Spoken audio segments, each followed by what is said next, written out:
Welcome to the Trelleborg Q4 2025 report presentation. For the first part of the presentation, participants will be in listen-only mode. During the questions and answers session, participants are able to ask questions by dialing pound key 5 on their telephone keypad. Now I will hand the conference over to CEO Peter Nilsson and CFO Fredrik Nilsson. Please go ahead. Thank you. Welcome to all of you to our, Q4 call of 2025. Peter Nilsson speaking, and joined on the call also by Fredrik Nilsson, our CFO, and also supporting us here in the call is also Christopher Sjögren, our Head of Investor Relations. As usual, we're going to use the slide deck, which has been on our webpage for some time now, for some hours. And use this as guiding us through. And as usual, I kick off by some overall comments and commenting per our business areas and a little bit of sustainability before turning over to Fredrik to guide us through the figures, and then summing up with the summary, and then ending up with the Q&A session. So once again, back to the slide deck, turning to page 2, the agenda, highlights starting, and then business areas, financials, summary outlook, and Q&A. Quickly turning to page 3. We see, continued margin improvement in the quarter, and we can say the quarter overall is actually somewhat better than it looks when you're looking at the figures. And I'll get back to that and commenting on that as we move along. Sales in the quarter, slim organic sales growth, slightly shy of our expectations, but it doesn't really mean that the business actually was worse. It's actually a slide in a few project deliveries in Industrial Solutions, which is pushing down the organic sales somewhat, but that's going to come back. I'm going to comment on that later as well. M&A adding 3%, and then of course, most companies reporting in Swedish krona, so a fairly heavy wind against us, and from currency, which is pushing down the reported sales in Swedish krona by 9%. EBITA, well managed. We are delivering a record high margin in the quarter, 18.4, which is best ever for us for Q4. Result of good control, a good mix and good overall cost control and good overall price control. So we're fairly happy with the margin in the quarter. Also here, of course, we will have a substantial currency translation effect of -140, which fully explains the absolute figure deviation compared to a year ago. We have items affecting comparability, 176, higher than last year, but in line with guidance. Cash flow, very strong ending of the quarter in terms of cash, which we also see as a quality item for overall. We managed the cash good, which is both in terms of capex, working capital. Good delivery of cash, which of course is something we are happy with. Share buybacks continue, same pace as before, roughly 500 million a quarter. And on top of that, the board is also proposing the increase of the dividend from 7.50 to 8 kronor, which then going to be confirmed at the upcoming AGM in April. And you also know the acquisition here happening just after the ending of Q4. We're buying a smaller but important business for us in Austria, which is focusing actually to improve our efficiency and technology in manufacturing more than adding external sales. But that is also something that's going to create some foundation for improved efficiency as we move along, both in the Sealing Solutions as well as in Medical Solutions. So this is, the overall headlines. So turning to the next page 4, commenting organic sales, and here is the one that actually it is slightly better than it looks. Europe continuing. We've seen improvement in organic sales throughout the year, starting with a fairly solid minus in Q1, and then step by step in moving, and then we're up to +4 organically in Europe in the quarter. Americas continuing in a good way, on a solid positive, and then we have Asia and rest of the world turning negative. But the explanation is here, which is linked also to Industrial Solutions. It's actually a result of lower project deliveries in a few countries here. Some, if I may say, so some odd countries like Taiwan, Malaysia, with Australia orders, Morocco, which is pushing it down, while we continue to deliver a solid organic positive growth in the main markets, China and India. So overall, it's actually a better development than the, let's say, reported figure here, -4, shows. Turning to the next page, back to the agenda. And quickly turning to page 6 and commenting on the business areas. Industrial Solutions, I've already been touching on that for a few times here, lower project sales, and that is not really a result of lower order intake. I mean, we have a good order intake. We continue to build the order book, but there's been a few bigger projects which has been delayed. And it's not really delayed causing by problems. It's more that some of these projects related to LNG and temporary also to construction, tunnel seals and stuff like that, the projects has been a bit delayed. It's actually full in the pipeline there, and order books for us and for the market is good. But nevertheless, in the quarter we impacted, and I mean, already comment on that. We do not expect that to really bounce back already in Q1. We will see it Q4 and Q2 next year and onwards where we're going to see. So we are not concerned about the full year of 26, but it will be a little bit soft ending, a little bit soft start of 26. But overall, once again, I want to say on this, lower project deliveries is actually deliveries, is not order intake. Order intake is still strong, and we continue to build order book in this segment. Continuing to see, there's a varying sales, what we call diversified industrials. We're exposed to a variety of segments here, and also within construction, we see kind of the more, say, window-related, if I may say, windows and facade sales, which is still a little bit depressed, while other segments in construction, like water infrastructure, is actually performing better. So there is, let's say, a mix within this, but overall, once again, positive actually in this area, and all of the business area is being pulled down by these kind of lower sales, lower deliveries in the quarter related to the project-related part of the business area. Automotive stable, good performance, small aerospace sales in Industrial Solutions, but that's developing nicely in the quarter.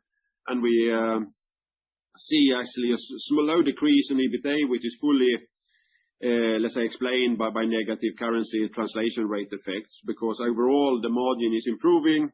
We continue to invest in structural improvement here. We get the more efficiency in the structure, and then we have a slight, let's say, sales mix negative here as well. Sales mix positive in the quarter, which is also pushing it up a little bit. But overall, better than it looks. That is kind of the overall message that we want to send in relation to Industrial Solutions. We also note in Industrial Solutions there's also been quite a lot of acquisitions throughout the year, and they are being integrated in a successful way, and we see kind of also improvements as these businesses are getting even more, let's say, included in our daily operations. So moving then to the next page, page 7, comments on Medical Solutions, organic sales growth margins up, and if you say a slight negative, let's say, development within Industrial Solutions, we say Medical was slightly better than we expected by some extra orders in the quarter from some of our key customers, which then pushed organic sales up to +5. Solid sales growth in Europe and Asia, while North America still, we call it sluggish, which is still a little bit up and down. It is a little bit volatile, more volatile than we kind of should be. Our customers a little bit ordering in a, let's say, uneven way. So this is something that we continue to monitor. Overall, still positive in medtech, but once again, good development in Europe, while still North America can be improved. Life Science, although small in the business area, but continue to deliver strong growth and continue to look very positive. And also here we have EBITDA down, but also fully explained by the exchange rate effects. As you see, the margin is actually up year on year, supported then by these higher volumes, but also in this area we are initiating some efficiency improvement. We have some restructuring within the business area, which is going to improve the overall efficiency, and we see the first improvements in this quarter. We also note with great satisfaction that we now have a factory in Costa Rica up and running, although at very small volumes to start with, but that is kind of offering new opportunities for us to both on the local market in Costa Rica, but also as a very efficient facility able to support our overall business in North America. So overall good development in medical solutions and definitely moving in the right direction. Then turning to page 8, Sealing Solutions, solid organic growth. We see an improvement that we see here, and we have to say also, even though we have a solid organic improvement, we continue to build order book, we continue to see a good demand going forward, and also here adding M&A to improve sales even further. And we see that actually industrial segments all over the world is improving. Automotive segment is down, and mainly in Europe, and somewhat we call sluggish here as well. So somewhat varying also in the other areas, and especially we are continue to be hurt a little bit in the aftermarket of automotive, where we have this as a brake-related businesses, which is still challenged a little bit, and that is where we are also, which is driving a little bit negative mix actually, if you look at the overall, and which explains a little bit why we are not getting kind of the add-ons here by the higher volumes to push up the margin. Aerospace continue to develop very well. Good order intake well above sales, and continue to build a good order book. Also here, of course, let's say the supply chain is fully loaded, and I mean, although the ambitions for both Boeing and Airbus is high, we don't expect them really to deliver as they are guiding, but nevertheless, we continue to see a very good development within aerospace. EBITA a little bit up, margin a little bit up, and then also here we have also, of course, like everywhere else, a substantial negative, let's say, currency impact.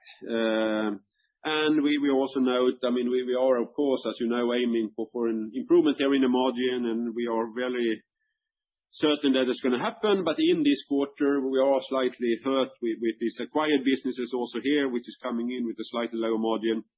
And also, as I already mentioned, a slight, thin, let's say, also sales mix negative effect on the margin. So overall, good development, and Sealing Solutions moving in the right direction, and the markets are kind of supporting us going forward here as well. Turning to page 9, a few comments on sustainability. We continue to improve, and we're getting to a level where, almost as far as we can go in this. We've done a good job in this for many years. Continue to improve year on year.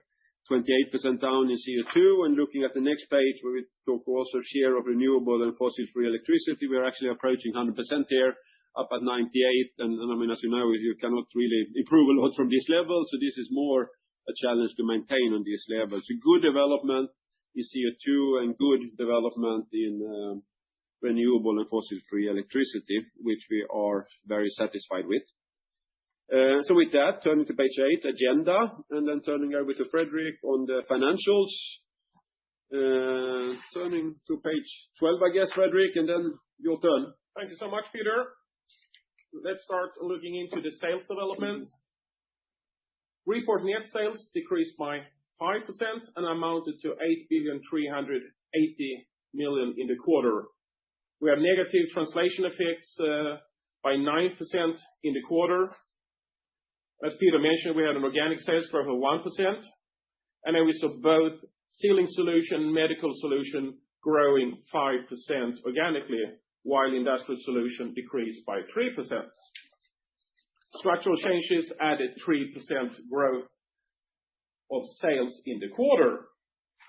Moving on to page 13, showing more historical sales growth over some quarters.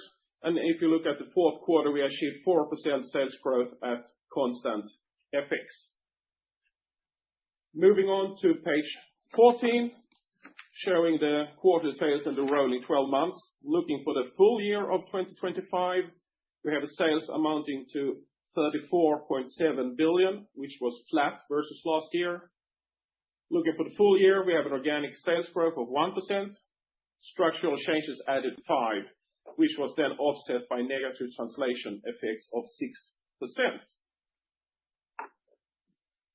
Moving on to page 15, looking at the EBITDA, and looking at the EBITDA excluding items affecting comparability, down 3% to 1,542,000,000.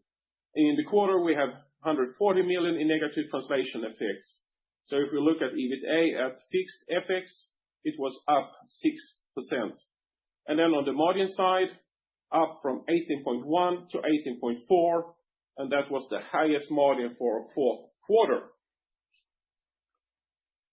Moving on to page 16, looking at the full year, we saw an increase by 2% and got an EBITDA for the full year of 6,286,000,000. And here we also have a substantial negative FX impact of 329 million for the full year. And looking at the margin for the full year of 2025, we have 18.3%, which was the highest to date for a full year.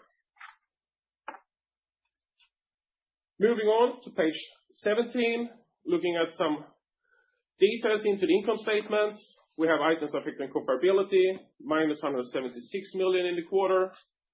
Then we have 222 million that were related to restructuring. And then we have a positive effect of 46 million, which was revaluation of an additional purchase payment recorded earlier as the liability. Financial net, minus 111 million in the quarter, slightly higher than last year, but that is mainly due to a higher debt compared to Q4 last year. Tax rate for the quarter, 25%, well in line with communicated guidance for the full year. Moving on then to earnings per share on page 18.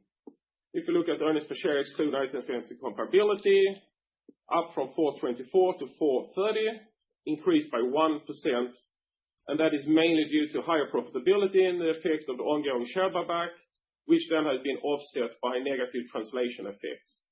If we look at fixed FX, earnings per share has been up 10%.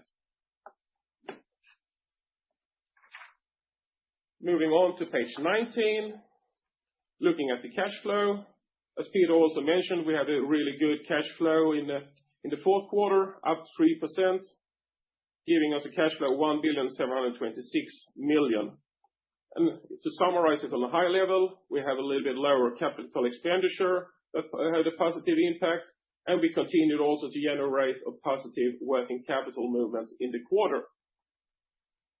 Page 20, cash conversion, up from 89 to 93 on a rolling 12-month basis. And in other words, we continue to deliver a high cash conversion ratio despite that we have invested on a high level through the year. Moving then on to the gearing and leverage development, we ended the quarter with a net debt of 7,216,000,000. We have done share buyback of 508 million during the quarter, and looking at the debt equity ratio, ended the year at 20%, and our net debt in relation to EBITDA was 1. In other words, our balance sheet remains very strong. Moving on to page 22, looking at the return on capital employed, excluding items affecting comparability, 12.1 for the fourth quarter. And here you can actually see that we are now having a couple of quarters with a sequential improvement from Q2 to Q3 and now also from Q3 to Q4.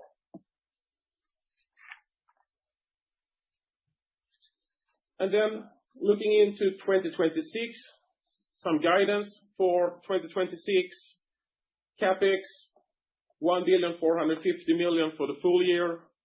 Restructuring cost, expectation is 375 million for the full year. Amortization of intangibles, 650, and underlying tax rate 25%. And by that, I would like to hand back the microphone to Peter. Great. Next page, 24, then agenda, summary and outlook, and quickly then to page 27. A quarter organic growth still, although slim, but where we're able to good cost control and good sales focus deliver a higher margin. And we actually see in the quarter what I started with, it's basically underlying slightly better than maybe the report looks from the first view on it. We see an improved demand in the quarter. We see that especially TSS and TMS, then medical and sealing, is delivering a good organic growth in the quarter, and we're also with a good order intake. And also actually within Industrial Solutions, we also have a good order intake, but they have been impacted, what I said, let's say lower project deliveries in the quarter. We have some odd projects last year, same quarter, which we didn't have this quarter. We have once again a good order book, and we are not kind of concerned about the full year of 26, but it will be a little bit slow start also in 26 as we see it today within Industrial Solutions. But overall, once again, the message is that we see an improved demand in more or less all areas. Continue to see a margin improvement. We are step by step pushing up the margin. And as the volumes will kick in here during 26, we do expect a continued margin improvement. If you look at the full year, if we now get the volumes as we see in the order books at the moment, we have substantial, as a lot of other companies, an adverse currency impact as we're reporting in Swedish kronas. Nothing strange with this, but it's something that we cannot really influence short term. And we also note that we continue to do share buybacks at the level of roughly 500 million a quarter. So this is kind of the overall message for us from Q4 2025. And if you're then looking at the outlook in page 26, we guide for kind of a similar demand in the first quarter of 26. Underlying, actually, we do expect continued good order intake, but we continue the deliveries in Industrial Solutions to be somewhat muted, which is then, let's say, bringing us up to that. It doesn't mean that it could be still a few percentage points up, but I mean, it means that we still believe, let's say, the organic growth in Q1 to be low single digit. So that is kind of what we want to, the message we want to send in this. And then, of course, we all know that it's still somewhat turbulent geopolitical situation which could influence this if something happens. But I mean, we cannot really prepare for that, but we are, of course, aware that there is kind of a little bit higher uncertainty than usual in the global arena at the moment. Turning to page 27, agenda Q&A, and then quickly turning to page 28 and opening up for questions.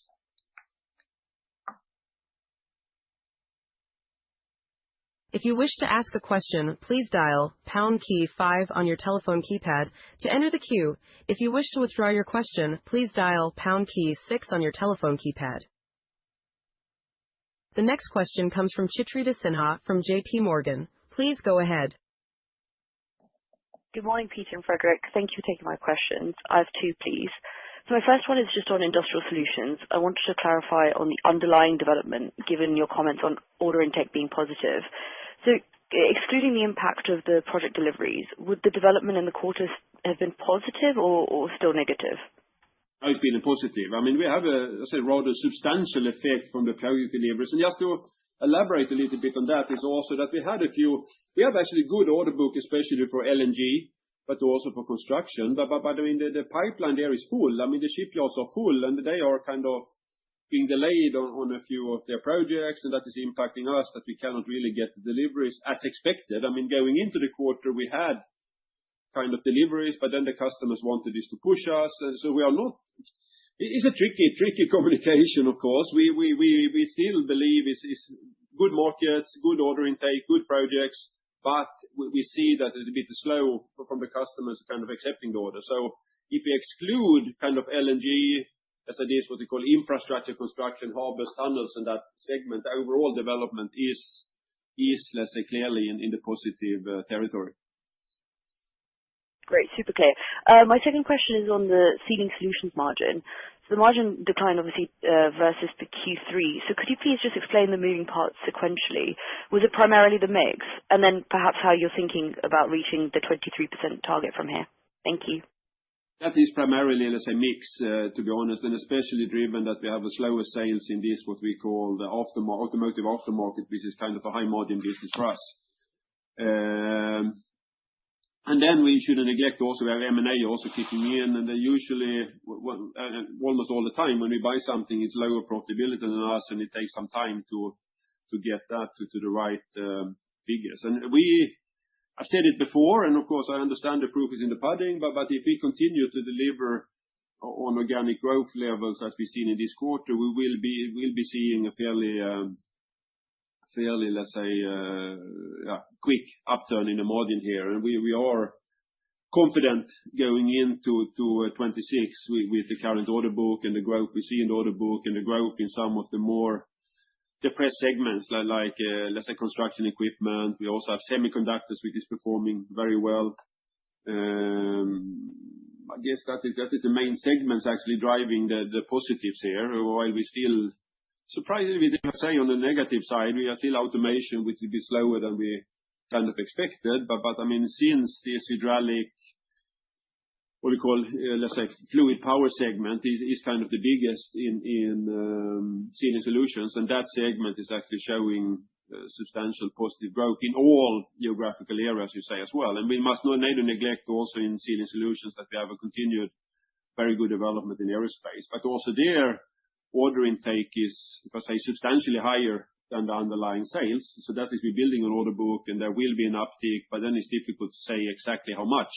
The ambitions are very high on the customer side, but also there we need to look at it with some carefulness whether actually it will happen. But it will be a substantial growth in aerospace. It's more a matter of how much. Very clear. Thank you so much. The next question comes from Vivek Midha from Citi. Please go ahead. Thank you very much, everyone. Good morning. Hope you can hear me well. My first question is on the TIS margin, quite solid despite the weaker organic growth, and you've highlighted within that the positive mix effect. Historically, the project deliveries were perhaps a higher margin business. Would you maybe be able to elaborate on what drove the positive mix effect in the quarter? Thank you. I don't think the overall, as a project business, is higher deliveries. It's more that it creams with the cream on the top, if you say to that. So it's adding gross profit on top of everything. But overall, gross profit margin in that business is somewhat lower than the rest. So that is kind of also driving a positive mix in the quarter. You say a little bit lower project deliveries and higher in other areas. But also in Industrial Solutions, we've been investing quite a lot in the structure, removing factories, creating more efficiency. So this is something which has always been happening in Industrial Solutions, and you continue to deliver an overall kind of cost improvement, which we now also, so I say this improved margin is coming from efficiency improvements as a base, and then on top of that comes also some mix, which is basically higher sales in non-project related businesses. But I mean, if we now, with the current base, if we get project business on top of this, then of course we'll also drive the margin. But if you have, let's say, since the sales mix is changing somewhat, there is a positive drive in the margin. You follow my, Vivek? You follow the... I do. Yeah. I do. Understood. Thank you. My second question is just going by region. You've highlighted European organic order growth improved relative to the third quarter.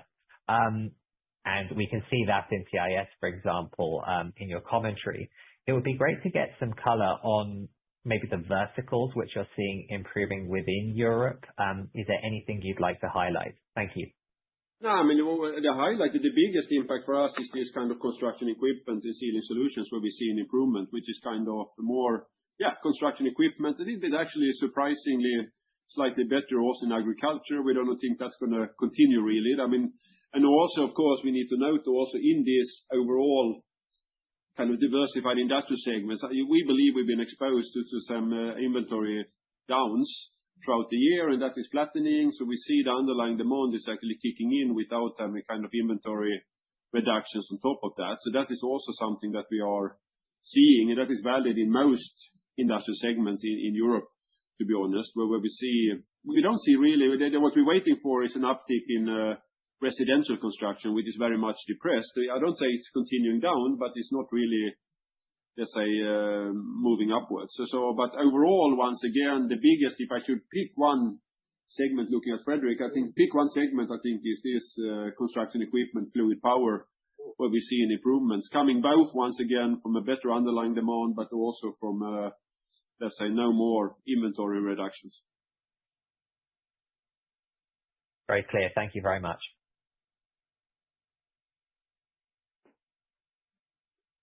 The next question comes from Alex Jones from BofA. Please go ahead. Good morning. Thanks for taking my questions. Maybe first, just to follow up on your answer on Europe, do you see any sub-segments where there's actually now restocking momentum? Or as you said, it's sort of just destocking has ended and you're now in line with underlying demand?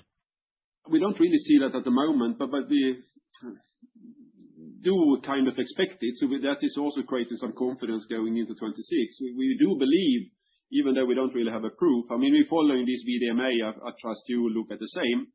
And if you look through VDMA, it's been kind of flattish now in inventory for a few months.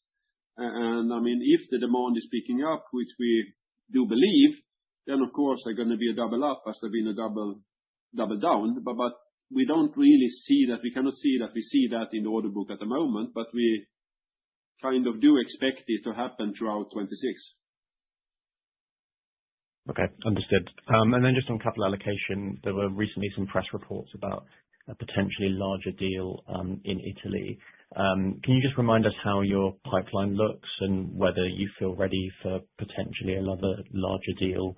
Now it's a few years since Minnesota Rubber, if the right opportunity arose. Thank you. Yeah, no, but if you look at this Italian opportunity, which I mean, talk bluntly, which is Alfa Gomma. Alfa Gomma is not of interest for us. That is a different segment, and we are not involved in that, what they call hydraulic hoses, and we are not looking at that, just to be clear.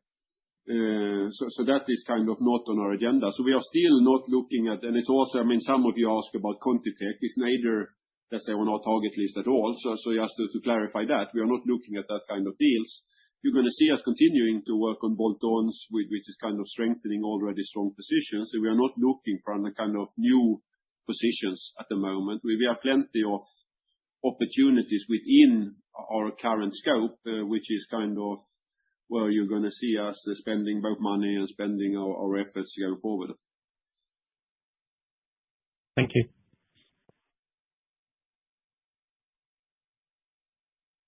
The next question comes from Agnieszka Vilela from Nordea. Please go ahead. Thank you, and good morning. I have three questions. The first one to both Peter and Fredrik, actually. Can you talk about the development in your operating cost in the quarter? If we look at the gross margins, you had a fantastic performance with gross margin improving actually by 2.5 percentage points, but then much of that benefit almost disappeared in the OpEx line. So maybe you can discuss what was driving the admin cost expansion and other operating cost expansion. Fredrik, yeah, please. Yeah, no, but it's right that we have a good development on the gross profit, but then also there was, of course, some accruals needed for variable salaries and so forth throughout the end of the quarter here when we saw the performance. And also, I mean, coming in, some of the acquisitions that come in with a little bit higher admin cost as well. So I think that's the two main explanations, Agnieszka. But what you're pushing here, Agnieszka, is actually creating a solid foundation for us going forward. I mean, this is kind of one of the, how should I say, confidence factors that you see here that we're pushing up. We managed to increase both the contribution margin and the gross profits, which of course now is much easier to cut costs than to increase pricing, to be honest. So that is something which is on our agenda. Perfect. Thank you. Understood. And then Peter, maybe a bit on that topic. I mean, you guide for flattish sequential demand development in Q1 specifically, and you also allude to industrial solutions here. But overall, when you look at 2026 and your priorities as a CEO, would you say that you kind of try to position the company now for more growth or still kind of more stability and cost containment as you look at 2026 in total? It's of course never one priority, Agnieszka. It's several priorities. But I mean, we have a good platform. You said we're moving the gross profits up. We are getting an improved mix.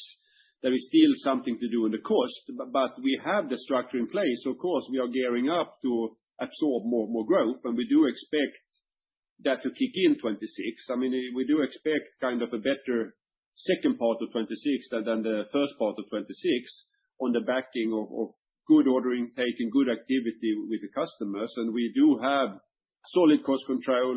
We do have, let's say, a good activities ongoing to further address this, what you call the fixed cost part of it. So overall, it's a combination of maintaining cost control, getting more efficiency, but most important is to continue to get into a growth mode and absorb this kind of higher order book as we move throughout 26. Understood. Thank you. And then the last one for me on medical specifically. So your medical business grew organically by 6% in 25. Can you give us any kind of expectations or flavor on the expected growth in 26? Also, considering that now you have more capacity in Costa Rica that you could use. So, could you comment on that and maybe also on any, puts and outs when it comes to profitability for medical in 26? I mean, we have, let's say, it's still, I mean, how should I say? It's still a smaller part of Trelleborg, and it's still, let's say, a little bit volatile. So you say, and we're looking at the rolling 12, we are happy with these 6% if you look at the full year. Still might be a little bit bumpy. We don't take that as a guidance that we expect it to really go down, but it might be bumpy still in between the different quarters because we are exposed to some bigger deliveries and the customers are somewhat, how should I say, the volatility in the ordering is still there. But overall, we have said, let's say this 5%, let's say plus minus. I mean, that is where we feel this business will continue to grow, and that is where we do expect to grow. We have a better setup. Costa Rica will create benefits, but I mean, not really the biggest benefits of that will not happen in 26. It's probably beyond 26. But there is kind of solid foundation for growth, both in Asia, in North America, and Central America. And I mean, to be very open and blunt, I mean, we're looking for how to get more also into Europe in this. So that is really the target today. We have a good Asian footprint with Australia, China, primarily looking a little bit to Southeast Asia, whether we need as a satellite plant there also to support our customers in that part of the world. Americas is great. Americas has a good footprint. So we feel confident that the kind of overall positioning of medical solutions is good. And we do expect that to continue to deliver good growth for several years to come. Thank you. The next question comes from Hampus Engellau from Handelsbanken. Please go ahead. Thank you very much. Two questions for me. Just on Sealing Solutions, I was a bit curious here. You have 5% organic growth, and you've been searching for growth to like extrapolate synergies with Minnesota. Are Minnesota now not diluting the business area's margin, and much of the kind of hampered leverage during the quarter? Is that related to what you highlighted, the negative sales mix within automotive aftermarket business, or how should I think about that?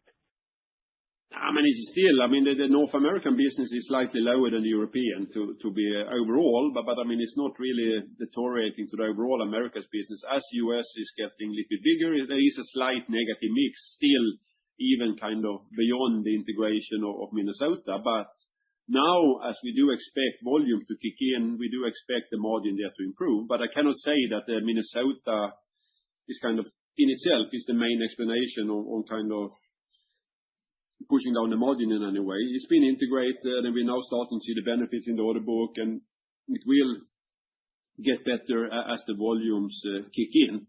I don't know whether that Hampus is clarifying or. Yeah, I mean, I think it adds some more flavor for my modeling. Thank you.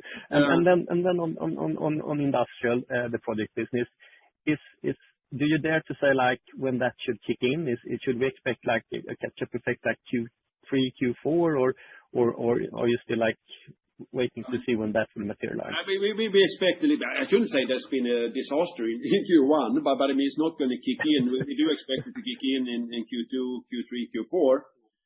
Once again, it's backed by a solid order book, and we are not kind of concerned about it. It's more that, of course, I understand you're looking at the individual quarters, but for us, honestly, whether the deliveries is in March or April, I mean, we don't really care because we want it as early as possible, but important for us is to get the orders and to get that into, and we have a solid order book, and we are also, how should I say, pushing the margin up. So we are confident that it's more a matter of when the delivery actually will take place.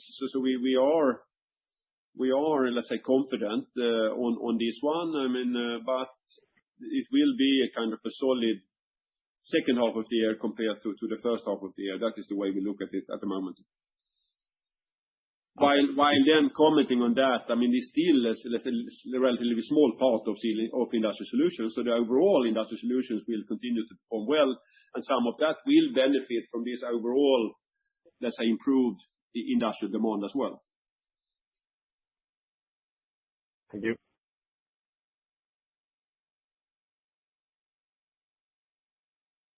The next question comes from Timothy Lee from Barclays. Please go ahead. Hi, thanks for taking my question. My first question is, again, on the order intake. When you say you are building an order book, can you give us a little color on what's the book-to-bill that you're achieving, in the fourth quarter, and especially for the Industrial Solutions segment? We don't want to give. We have decided not to report order book, but I mean, it's, let's say, how should I put it? I mean, it's still, let's say, mid-single digit, let's say, above.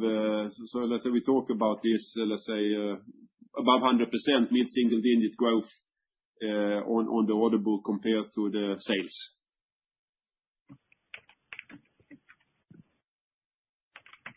Understood. And then when you comment on the first quarter outlook, when you said about the low single digit organic growth, is it something that you have already factoring in, the Industrial Solution provided that you just comment the delivery is probably not going to happen in the first quarter? Tim, do you mean that, I mean, for Industrial Solutions in Q1, is that what your question is? You mentioned about the first quarter organic growth is probably at a low single digit, right? And yes. Is that overall, yes. Overall for the group, not specifically for industrial. We're not guiding, let's say, any kind of organic growth per business area, really. Yeah, that's right. But then that number is already factoring in the fact that the delivery in the Industrial Solution is not going to happen. Yes, correct. Yeah, I mean, if that's the case. So we give a guidance is for the overall Trelleborg and not for the individual. So it still might be, if you may say, still might be negative in Industrial Solutions, but then that's going to be, let's say, covered by continued good growth in other areas. Yeah, understood. Very clear. And I have one more question on share buyback.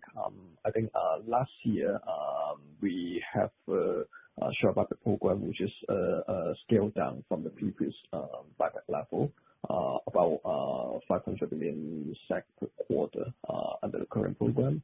Do you have any color at this point in time regarding what to do with this buyback program when it comes to renewal, probably in April this year? Yeah, I mean, the current guidance is to continue in the same way. There's no thoughts on changing it. So the current kind of guidance or the current decision, which will also, most likely be the proposal for the AGM, is that continues in the same way. Understood. Very helpful. Thank you. As a reminder, if you wish to ask a question, please dial pound key 5 on your telephone keypad.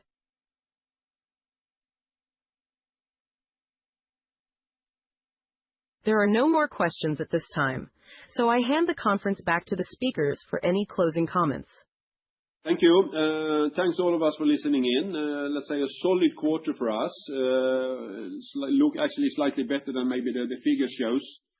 good order intake, and solid cost control, and a solid foundation for 2026 as we see it. So keep in touch and speak to you soon, and see you in various or see and meet in various ways. So do take care. See you soon.